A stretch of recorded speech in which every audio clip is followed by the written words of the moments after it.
कल्पना कीजिए कि कोई बच्चा जिसके पास रहने को घर भी नहीं है, पेट भरने के लिए खाना नहीं है, वो कल को अगर दुनिया की one of the most powerful country का प्रेसिडेंट बन जाए तो क्या होगा। वही होगा जो आज रशिया में हो रहा है। रशियन प्रेसिडेंट व्लादिमीर पुतिन एक एक करके यूक्रेन जैसी अपनी कई नेबरिंग कंट्रीज को इन्वेड करते जा रहे हैं। पुतिन के इसी बिहेवियर के कारण कई लोग उन्हें हिटलर से भी कंपेयर करते हैं। रशिया में कहने को तो आज डेमोक्रेसी है, लेकिन रियलिटी में पुतिन वहाँ के डिक्टेटर हैं। पर अब सवाल ये आता है कि आखिर कैसे सोवियत यूनियन के एक छोटे से कस्बे में पैदा हुए व्लादिमीर पुतिन दुनिया की सबसे पावरफुल कंट्री के प्रेसिडेंट बने। चलिए जानते हैं। 7 अक्टूबर 1952 को सोवियत यूनियन के लेनिनग्राड यानी सेंट पीटर्सबर्ग में व्लादिमीर स्पिरिडोनोविच पुतिन और मारिया इवानोवना पुतिन के घर पैदा हुए व्लादिमीर पुतिन का बचपन बहुत ही गरीबी में गुजरा। पुतिन के पिता सोवियत नेवी में काम करते थे और इनकी माँ एक फैक्ट्री में वर्कर थी। पुतिन जब छोटे थे तब इनके होम टाउन यानी सेंट पीटर्सबर्ग को माफिया सिटी के नाम से जाना जाता था। सोवियत यूनियन के दूसरे शहरों के मुकाबले यहाँ पर क्राइम रेट और गरीबी काफी ज्यादा थी। पुतिन का परिवार भी कोई ज्यादा अमीर नहीं था और उन्हें भी एक छोटे से अपार्टमेंट में रहना पड़ता था। बचपन में पुतिन फिजिकल इतने स्ट्रॉन्ग नहीं थे और उन्हें हर समय कॉर्नर किया जाता रहा, इसलिए वो बचपन से ही पावरफुल बनना चाहते थे। पुतिन को मूवीज देखने का भी बहुत शौक था। उन्हें ज्यादातर जासूसी वाली फिल्में ही पसंद आती थी, इसलिए उन्हें लगता था कि अगर उन्हें भी इंटेलिजेंट बनना है तो उन्हें जासूस बनना होगा। अपने इसी जासूसी के शौक के कारण जब वो सिर्फ 16 साल के थे तभी वो केजीबी के ऑफिस जाकर वहाँ पर एक ऑफिसर के सामने अपनी जासूस बनने की इच्छा रखते हैं। केजीबी उस वक्त सोवियत यूनियन की सबसे बड़ी सिक्योरिटी एजेंसी थी। केजीबी का वो ऑफिसर पुतिन की एज देखकर उन्हें कहता है कि अभी तुम्हारी उम्र जासूस बनने के लिए बहुत कम है, पहले अपनी स्टडी कंप्लीट करो और उसके बाद स्पाई के लिए ट्राई करो। इसके बाद पुतिन वापस आते हैं और 7 साल बाद अपनी लॉ की पढ़ाई कंप्लीट कर एक बार फिर से केजीबी के ऑफिस जाते हैं और इस बार उन्हें स्पाई ट्रेनिंग की मंजूरी मिल जाती है। केजीबी ज्वाइन करने से पहले पुतिन जूडो में ब्लैक बेल्ट और सैम्बो के नेशनल मास्टर थे। पुतिन की मां चाहती थी कि वो सिर्फ अपनी स्टडी पर फोकस करें, लेकिन पुतिन का दिमाग इन सब कामों में ज्यादा लगता था। अब केजीबी ज्वाइन करने के बाद पुतिन 1989 में एक सीक्रेट मिशन के दौरान ईस्ट जर्मनी में थे। उस वक्त जर्मनी बर्लिन वॉल के कारण 2 टुकड़ों में बटा हुआ था।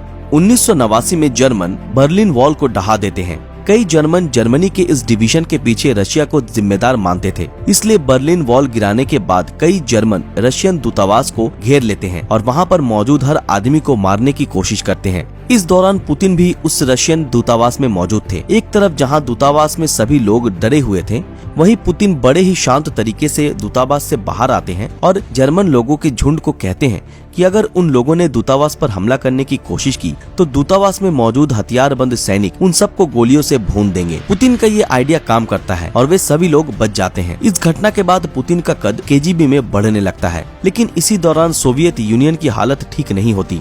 सोवियत यूनियन कई टुकड़ों में टूटकर 15 कंट्रीज में बढ़ जाता है। सोवियत यूनियन टूटने के बाद जो सबसे बड़ा देश बनता है वो बनता है रशिया। बोरिस येल्त्सिन यूएसएसआर के बिखरने के बाद रशिया के पहले प्रेसिडेंट बनते हैं।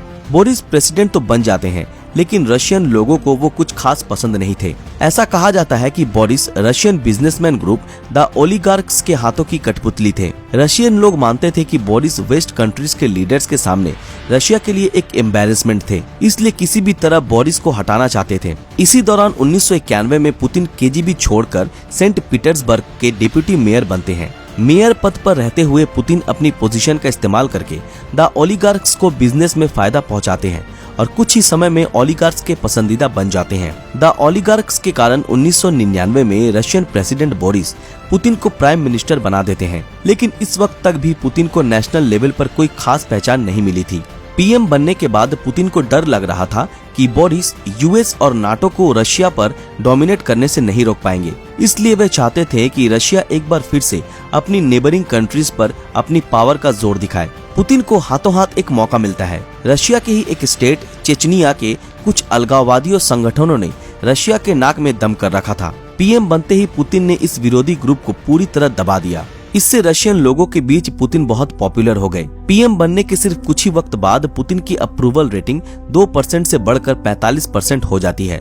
अब रशियन लोग पुतिन को अपने नए प्रेसिडेंट के रूप में देखने लगे थे। इसके बाद बोरिस को हटाकर पुतिन प्रेसिडेंट बनते हैं। रशिया में कोई भी व्यक्ति सिर्फ 2 बार ही प्रेसिडेंट बन सकता है, इसलिए लगातार 2 बार प्रेसिडेंट रहने के बाद साल 2008 में पुतिन की जगह दिमित्री मेदवेदेव नए प्रेसिडेंट बनते हैं और पुतिन दोबारा पीएम बनते हैं। लेकिन पुतिन की पावर अब भी कम नहीं हुई थी। अब रशियन कॉन्स्टिट्यूशन के हिसाब से पुतिन दोबारा प्रेसिडेंट नहीं बन सकते थे, इसलिए पुतिन रशियन कॉन्स्टिट्यूशन में ही बदलाव कर देते हैं और साल 2012 में तीसरी बार प्रेसिडेंट बनते हैं। पुतिन के प्रेसिडेंट बनने के बाद रशिया अब तक 2 कंट्रीज पर इन्वेड कर चुका है और अब यूक्रेन को भी जीतने की कोशिश कर रहा है। आगे क्या होगा ये तो कोई नहीं जानता, लेकिन जो भी हो एक बात तो क्लियर है कि पुतिन अब तक के रशिया के सबसे पावरफुल लीडर हैं। दोस्तों आज के लिए बस इतना ही। आज का हमारा ये वीडियो आप लोगों को कैसा लगा हमें कमेंट में जरूर बताएं। अगर ये वीडियो आप लोगों को पसंद आया तो इस वीडियो को लाइक और ज्यादा से ज्यादा शेयर जरूर करें और जिन लोगों ने हमारे फेसबुक पेज को अभी तक फॉलो नहीं किया है वो तुरंत फॉलो कर दें। तो फिर मिलते हैं आपके साथ अगले वीडियो में, तब तक के लिए अलविदा।